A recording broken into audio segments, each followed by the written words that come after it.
half an hour after swallowing the drug, I became aware of a slow dance of golden lights. A little later, there were sumptuous red surfaces swelling and expanding with bright nodes of energy that vibrated with a continuously changing pattern light. The books, for example, with which my study walls were lined like flowers, they glowed when I looked at them with brighter colors, profounder significance. Red books, like rubies. Emerald books bound in white jade. Books of agate, of aquamarine, of yellow topaz. Lapis lazuli books whose color was so intense, so intrinsically meaningful, that they seemed to be on the point of leaving the shelves to thrust themselves more insistently on my attention. End quote.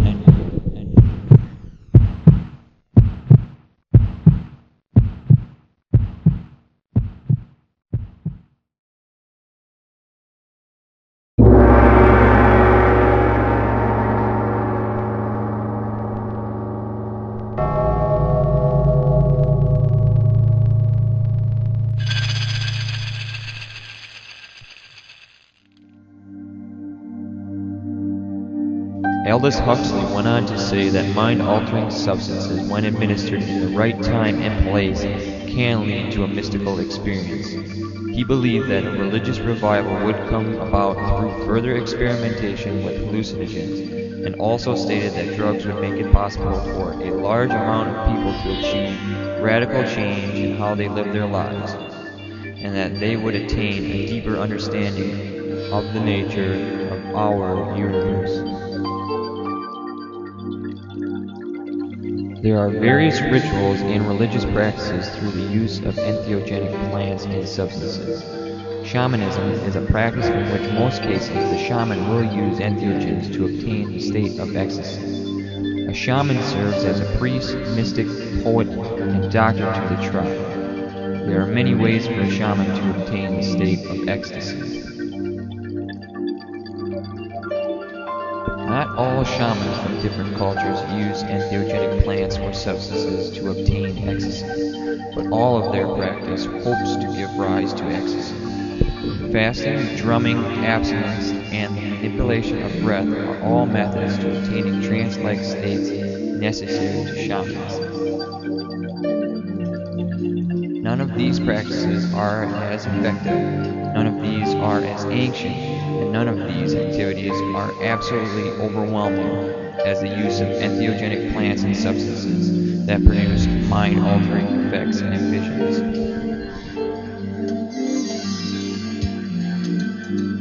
In shamanism, if entheogens are to be used, the shaman himself will usually take the entheogens and not his patient. The entheogens used allow the shaman to journey to an invisible realm where the problems in the normal world are replaced in the realm intentions, sympathies, resonance, and personal will are spoken through poetic rhetoric.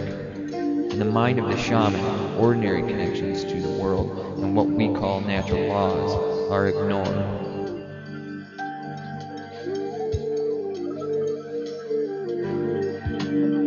Shamanism plays a critical role in the Native American cultures and tribes.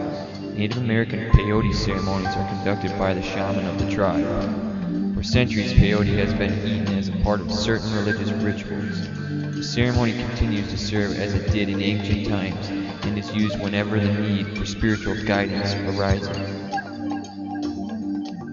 The ceremonies are held for decision-making that affect the entire community, such as tribal laws, use of land, and selecting new leaders. Any adult wishing to take part in the ceremony is able to do so. Before the ceremony, the shaman, along with a small group of tribal elders, journey together to locate the peyote buttons. Their small size and scarcity can make the journey very difficult and time-consuming. When the first peyote button is located, the shaman will sit west of it and pray. Sometimes shamans will eat one or two more of the peyote buttons in the pursuit of gaining spiritual direction to find more peyote. When the shamans and elders return, the men and women participate and prepare by bathing and dressing in ceremonial buckskin clothing. Older men paint geometric patterns on their faces exclusively for the peyote ceremony. The ceremony begins at night when the shaman prays to the peyote god asking for divine wisdom. The first stage of the ceremony, the intoxicating stage. The participants believe that the gods are teaching and guiding them. Throughout the ceremony, many will have visions that are given to them through the peyote, directly connecting them to the gods. The shaman is there to guide his people to the divine wisdom and truth.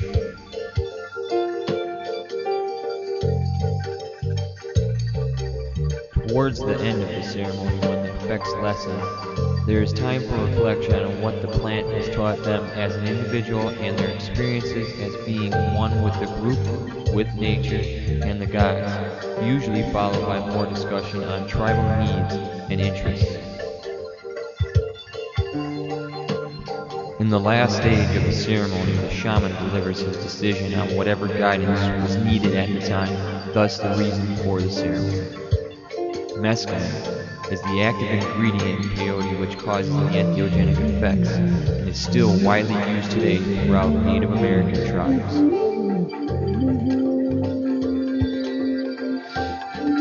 Another ritual and religious practice of entheogenic plants and substances was the ingestion of soma, meaning pressed, because likely the Amanita Muscaria mushroom was pressed for its juice. Soma was thought to be the Aryan drink of the gods and priests, possibly consisting of psilocybin and cannabis. Soma was prominent in the pre-Zoroastrian religion of Iran as homa. Soma and homa are different forms of the same word that means to squeeze out liquid, which is su in Sanskrit and hu in Avesta. In technical terms, soma was a juice or sap pressed out of swollen fibers of a plant, also called soma.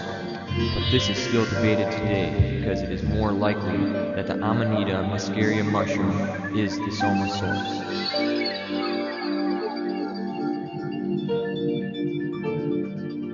This magical intoxicant is said to have been brought down by an eagle from the highest heaven or from the mountains where it was placed by Varuna, a member of the early Hindu pantheon. The Rig Veda is a collection of nearly 120 hymns dedicated to the magical powers of soma, the plant and the god. The origins of soma are still debated among scholars and historians as to what culture it came from most prominent and where it came from. Among the gods of the Vedic pantheon, soma appears to have been the most revered. Soma was special to them because one could become soma through ingestion of the magical drink, and also it was thought one became immortal after ingesting the drink as well. So what exactly are entheogens, entheogenic plants, chemicals, and substances? What does entheogen mean? Entheogen classifications are commonly known as hallucinogenics or mind-altering/mind-expanding drugs. Entheogen is a term coined by R. Gordon Wasson, which he preferred to the common term psychedelic. It refers to the felt presence of indwelling divinity experienced under the influence of psilocybin or any other substance that causes similar effects. Also that they are virtually non-addictive, mind-altering substances that are taken very seriously and reverently. It is an appropriate classification for mind-changing, mind-altering, vision-inducing, and euphoria-producing substances that are used sacramentally.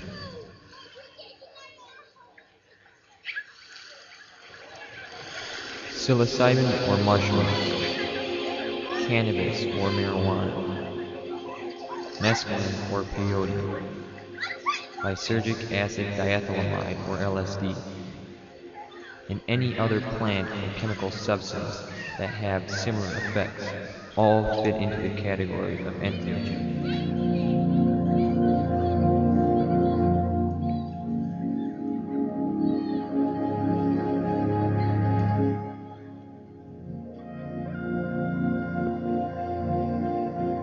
besides LSD, which was discovered by Dr. Albert Hofmann in 1943.